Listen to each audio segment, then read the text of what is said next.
Are you struggling financially, despite your best efforts? It's easy to blame the job market, government policies, or the economy. But what if the real obstacle isn't external at all? What if your financial woes stem from a deep disconnect with your true self?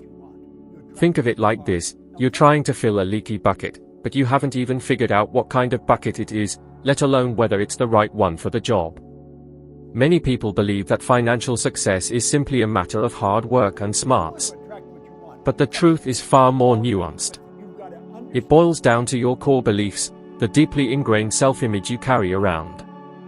Do you see yourself as someone deserving of abundance, or are you subconsciously limiting yourself, believing you're only worthy of scraping by? Your subconscious mind, a powerful force, will relentlessly work to maintain the financial reality you believe you deserve. I spent years wrestling with this very question. I thought knowing my name is John, was self-knowledge. It's not. It's a label. I even thought my body defined me. But you don't say, "I hand," or "I leg," do you? You say, "My hand, my leg." That "my" revealed a profound truth: wasn't my body, I was the consciousness * possessing * it. That realization was like removing a veil. I started to see myself not as average, but as a creative force, a powerful energy capable of shaping my reality. The problem is this: you're living out the self-image you created in the past. Even when money comes your way, you might find ways to sabotage yourself, to push it away. Opportunities present themselves, but your inner voice screams, "This isn't for me." How often have you been excited by a new idea, only to immediately doubt your ability to pull it off? That doubt isn't external, it's a reflection of your self-worth. Until you transform your inner narrative, your outer world will continue mirroring those same limiting beliefs. I vividly remember sitting in a room in the 60s, shrinking in a corner, too ashamed to even raise my hand. I yearned to share my knowledge, but fear paralyzed me. Then, Bill Gove, a phenomenal speaker, grabbed the microphone and said something that changed everything. He said, "If I want to be free, I have to be *me star. Not the me my wife expects. Not the me my kids think I should be. Not the me society demands. The real me. Only that can set me free." A light switched on inside me. I realized I'd been trying to be who others wanted me to be, and that's why I felt trapped. I started to rebuild my self-image, and everything shifted. Money flowed. Opportunities emerged. But most importantly, I felt truly free. Studies show that the vast majority of people underestimate their potential. They are living far below their capabilities because they haven't discovered who they truly are. Who are you *? Are you simply a social security number chasing bills? Or are you acting out a script written by others, people who were just as lost as you are? Imagine yourself thriving.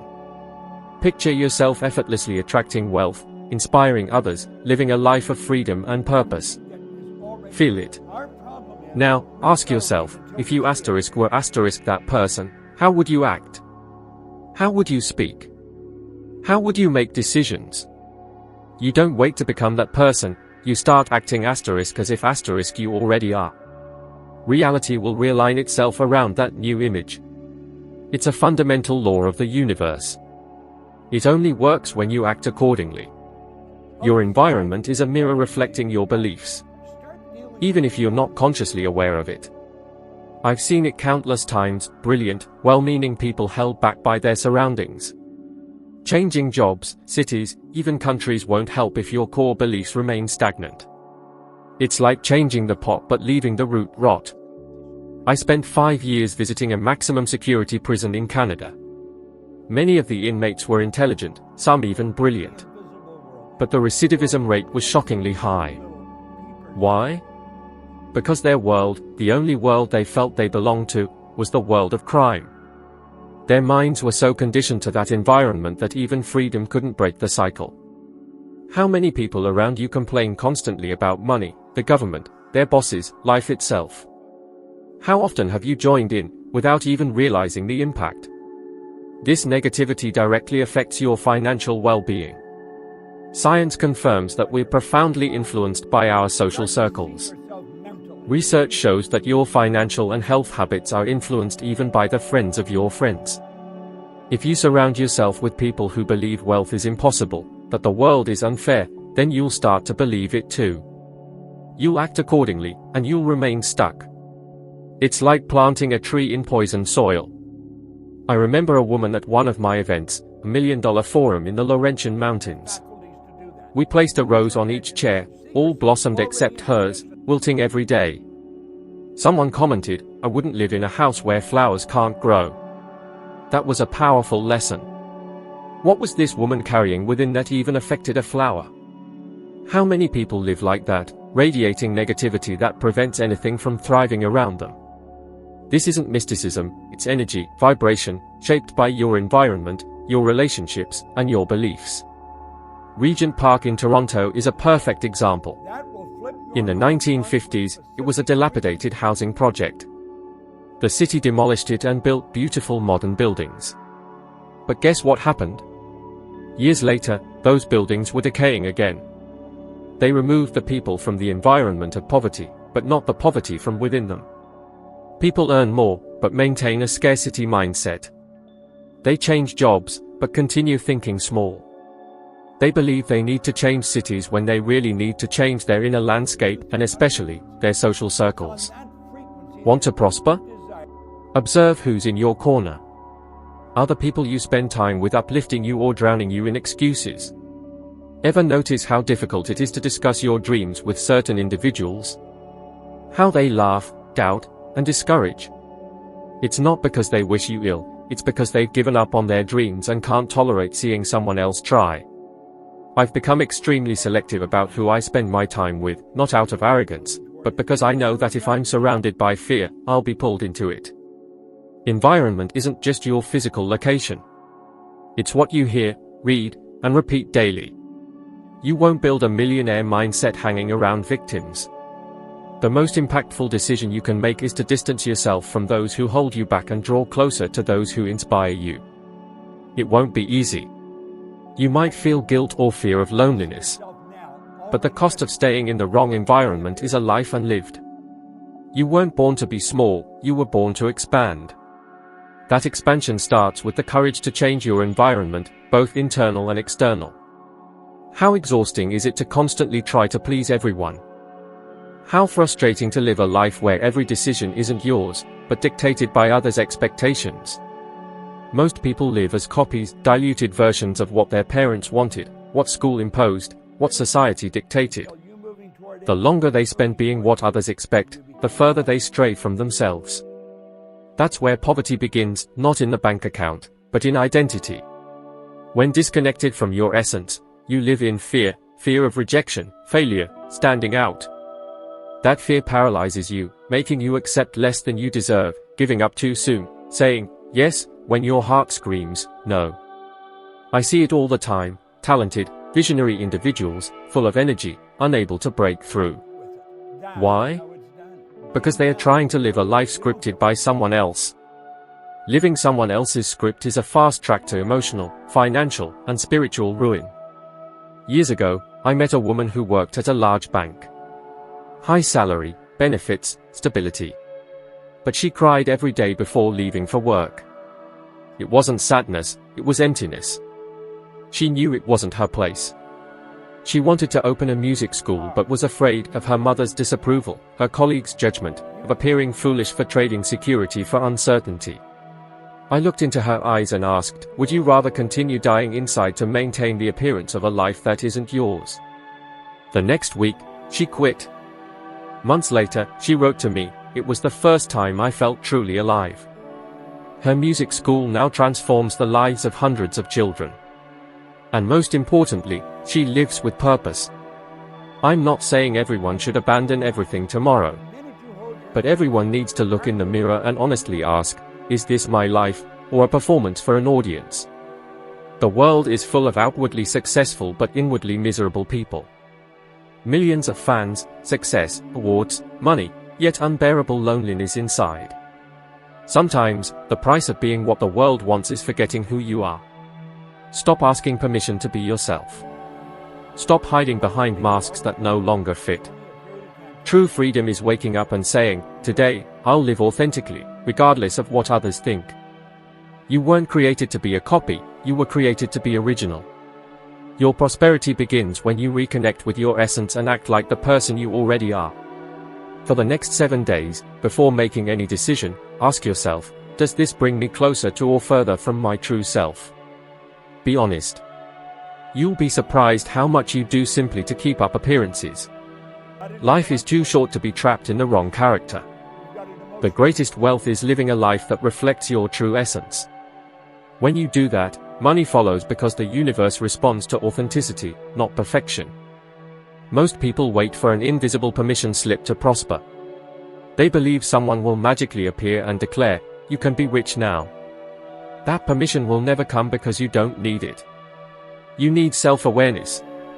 People study, work, strive, yet deep down believe wealth isn't for them.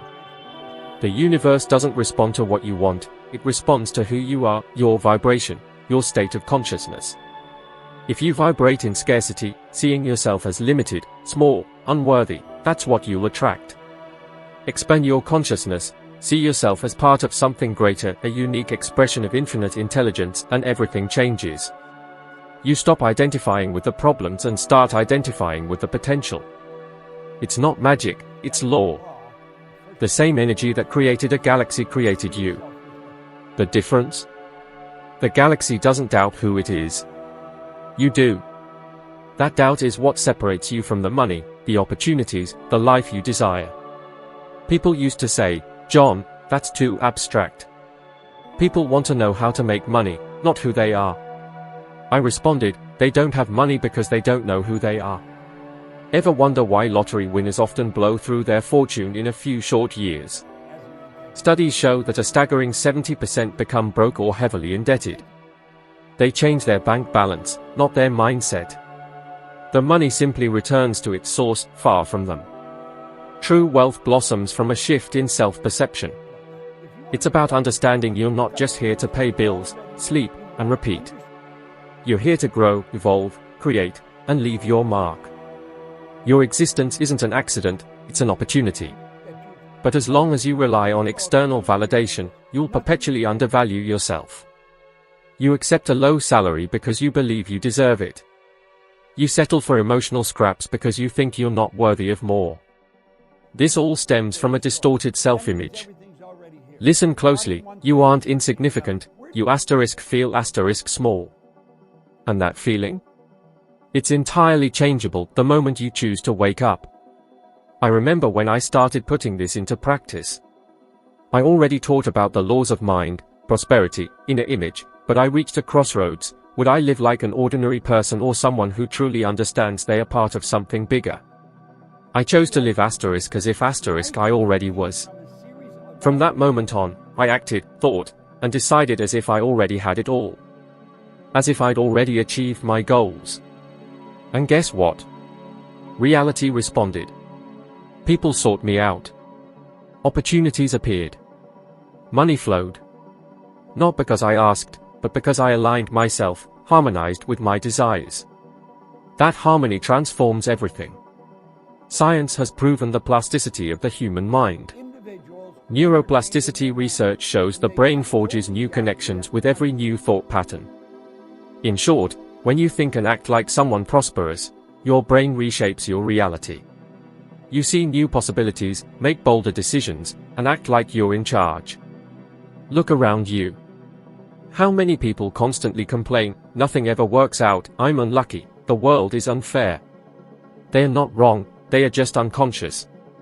Unconscious of their own power. And until they wake up, they'll remain stuck. But you, if you're reading this, it's no accident. You're ready. Ready to shed your old identity. Ready to stop asking for permission. Ready to embrace who you truly are. I challenge you, for the next 3 days, live as if the life you dream of is already your reality. Don't pretend, be star. Feel it. Decide. Act like you already are. Observe the shifts. You aren't waiting for the universe to move, the universe is waiting for you to move. Once you take that first step, the rest falls into place. You're not trapped by lack of money, you're trapped by not knowing who you really are. And until that changes, no external alteration will be lasting. True prosperity begins when you stop living the life you were taught, and start living the life you were born to create. Now, if you feel something awakening within you, don't stop now. The next video will take you deeper. You'll ascend a step on your journey of evolution, clarity, and awareness. And I guarantee, this next step might make you only a little better than you are now, and that little can change everything. Thank you for being here. I'll see you in the next video. Let's keep moving forward together.